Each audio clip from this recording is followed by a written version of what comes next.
Hi friends, welcome to my YouTube channel Subject Experts Hub.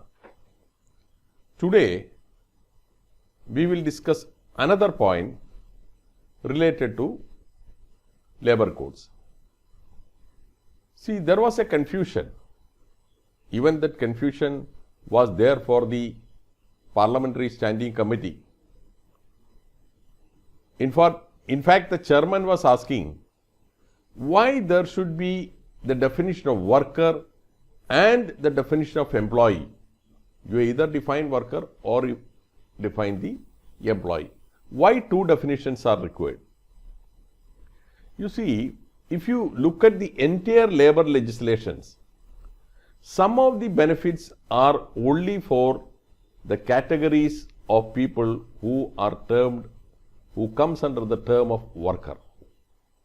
Some of the benefits are applicable to every person in that establishment.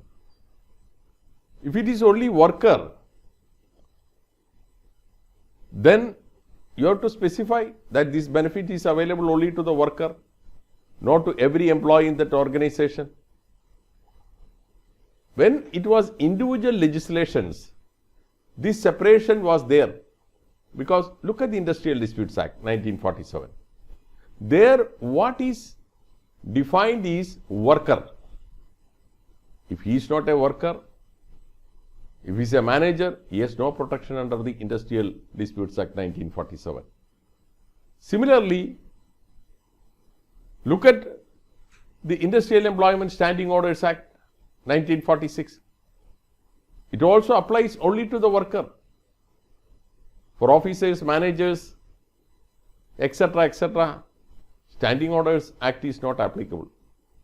But when it comes to look at the payment of gratuity, the entitlement is not based on whether he is a worker or a employee.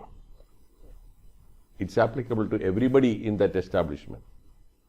So therefore, there was a specific need to define worker and the employee because so many acts were merged in one code. So when you read the code, you have to be very careful. In order to understand the code fully, wherever the number is specified, you have to see whether the term used is worker or employee. For example,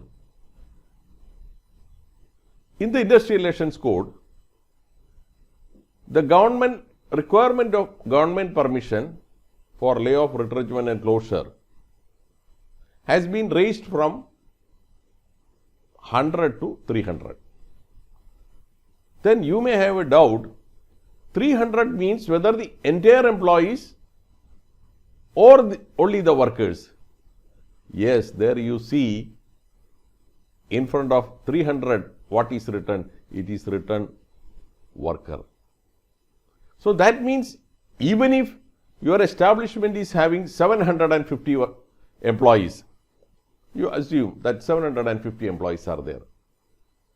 But the composition is 250 workers, 250 officers and 250 contract labor. Whether your establishment require permission for layoff, retrenchment and closure? No. Because what is stated is 300 workers.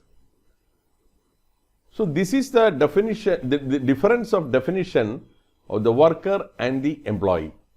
And when you read the code, you have to keep this concept clearly in front of you.